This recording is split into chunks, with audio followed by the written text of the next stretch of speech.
Shocking? Matapos ang ilang linggong pananahimik sa social media, muling nagparamdam si Bea Alonzo at agad na naging sentro ng usapan online. Noong June 2, 2026, nagbahagi si Bea ng ilang larawan mula sa kanyang Europe trip na may simpleng caption na "A few randoms". Ngunit sa halip na ang kanyang mga travel photos lamang ang mapansin, mas naging usap-usapan ng mga netizens ang kanyang biglaang pagpapakita sa social media sa gitna ng mga kumakalat na balita tungkol sa umano'y na udlot na kasal nila ng businessman fiancé na si Vincent Ko. Makikita sa kanyang Instagram post ang iba't ibang eksena mula sa Amsterdam, London at Paris. Kabilang dito ang kanyang boat ride sa Amsterdam, pagdalo sa isang concert, larawan ng kanyang luggage sa isang airport sa London, at pagbisita sa sikat na Eiffel Tower sa Paris. Matatandaang naging mainit na usapin sa showbiz ang umano'y nakatakdang pagpapakasal ni Bea at Vincent noong May 14, 2026 sa Spain. Gayunman, hanggang ngayon ay wala pa ring malinaw na kumpirmasyon kung natuloy nga ba ang kanilang pag-iisang dibdib o kung nagkaroon ng pagbabago sa kanilang mga plano. Lalong umugong ang mga espekulasyon matapos lumabas ang mga ulat tungkol sa diumano'y mga kondisyon sa prenuptial agreement na inilatag ng pamilya ni Vincent.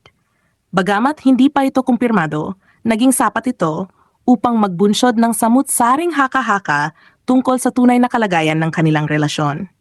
Bago ang kanyang pinakabagong Instagram post, huli siyang naging aktibo online noong May 11, 2026, nang magbahagi siya ng video kasama ang kanyang inang si Mary Ann Ranolo para sa isang jewelry endorsement. Pagkatapos noon ay halos wala ng update mula sa aktres habang patuloy na lumalakas ang mga usap-usapan tungkol sa kanyang nalalapit sanang kasal.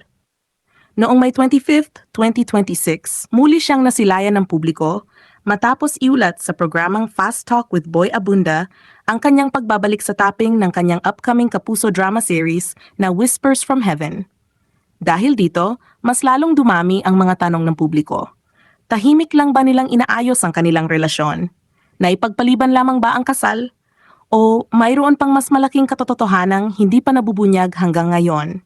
Ikinasal na ba sila ng lihim? Tuluyan na bang hindi matutuloy ang kasal?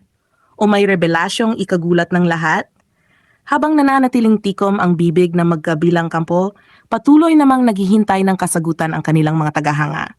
Sa ngayon, isang bagay ang sigurado, ang simpleng post ni Bea Alonzo ay muling nagpasiklab ng intriga, kontrobersya, at mga katanungang hanggang ngayon ay wala pang malinaw na sagot.